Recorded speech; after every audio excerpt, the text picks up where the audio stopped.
चित्तौड़गढ़ जिले के तहसील गंगरार के ग्राम कोजुंदा, भाटखेड़ा सहित आसपास के दर्जनों गांव में अवैध खनन अब पूरी तरह से बेलगाम हो चुका है।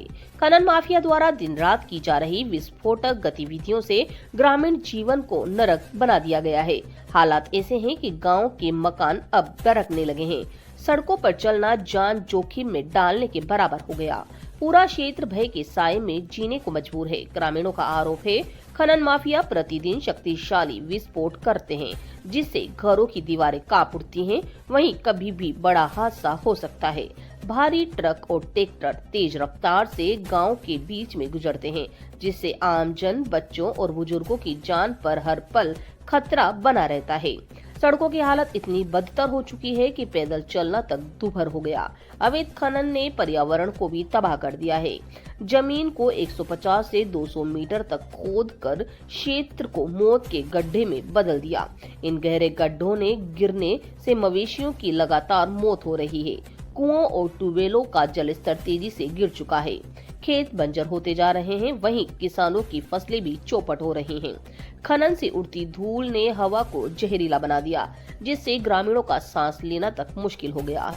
ग्रामीणों ने यह भी आरोप लगाया कि खनन माफिया उपजाऊ कृषि भूमि पर खनन अपशिष्ट फेंक कर उसे जानबूझकर नष्ट कर रहे हैं। गाँव कोजुंदा का रहने वाला हूँ। हमारे जो भी आए कम से कम 10 गाँव के यहाँ पे आए। कोजुंदा, भाटखेड़ा, लाल सिंह जी का खेड़ा, शादी, मोटलियास और लाल सिंह जी का खेड़ा, कालियास, कम से कम 10 गांव, माल का खेड़ा, केजरा, नया खेड़ा, सब जगह के आए। क्योंकि हमारे गांव में गौशाला चल रही है, उसके जस्ट पास में अवैध खनन हो रहा है और आबादी केवल 200 मीटर दूर आबादी क्षेत्र है, जिसमें दरारें आने लग गई है और अवैध खनन हो रहा है, जिससे गौ माता आए दिन वहाँ पे इसमें गिर रही है। और कहते हैं गाँव वाले उसका विरोध करते हैं तो पुलिस की, माइनिंग अधिकारी की, सबकी धमकियाँ देते हैं। इसलिए हम सरकार से, कलेक्टर साहब से ये निवेदन करते हैं कि हमारे ये अवैध खनन बिल्कुल बंद होना चाहिए।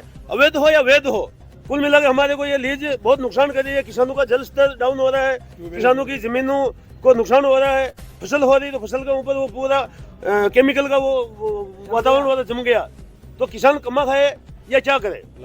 प्लास्टिक होता है, जिससे आसपास का क्षेत्र बिल्कुल लोग कर रहे हैं ये सर बजरी माफिया नहीं, भू माफिया कोई भी है, लीज माफिया है। हमने कितनी बार शिकायत किया। कभी तो कहते हैं भिलवाड़ा, कभी तो कहते हैं भिलवाड़ा से हैं, कभी कहते हैं राउत बाटा से हैं, कभी कहते हैं हम चित्तौड़ से हैं। तो सर हमारे को इस चीज का हमारे को निवेदन है कि कलेक्टर साहब से प्रोटेक्शन दिलाया जाए और 1% भी वहाँ पे लीज नहीं होनी चाहिए। खनन कार्य बिल्कुल बंद होना चाहिए।